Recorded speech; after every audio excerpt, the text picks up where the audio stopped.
บายดีFC ไข่ไก่ขนมหวานเนาะเราจะมาสนทนาเรื่องไก่เราจะมาบอกเรื่องไก่จับขึ้นใหม่ขึ้นจากฟุ้งมาไหนใหม่เนาะมีอาการขาอ่อนหอบง่ายเนาะเอาควรเห็นอะไร1. จับถ่ายพยาธิเนาะเพื่อให้ร่างกายของไก่ดูดซึมสารอาหารได้เต็มที่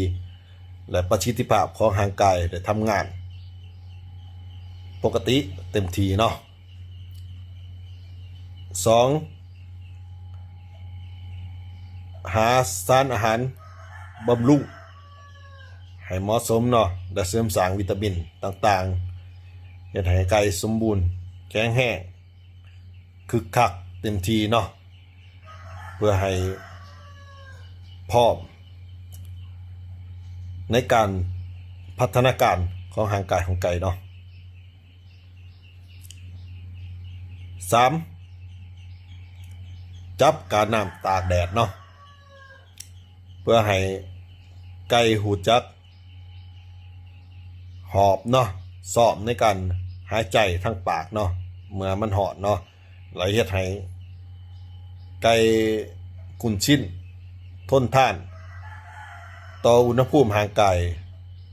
ที่มีความร้อนสูงขึ้นเนาะ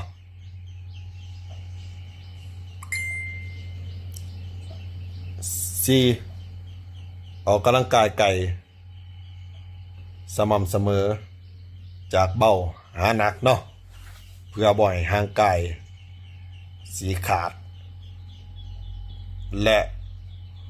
อักเสบเนาะคอยฝึกไปเนาะขึ้นกับร่างกายของไก่จะคอยพัฒนาการขึ้นเนาะแข็งแรงขึ้น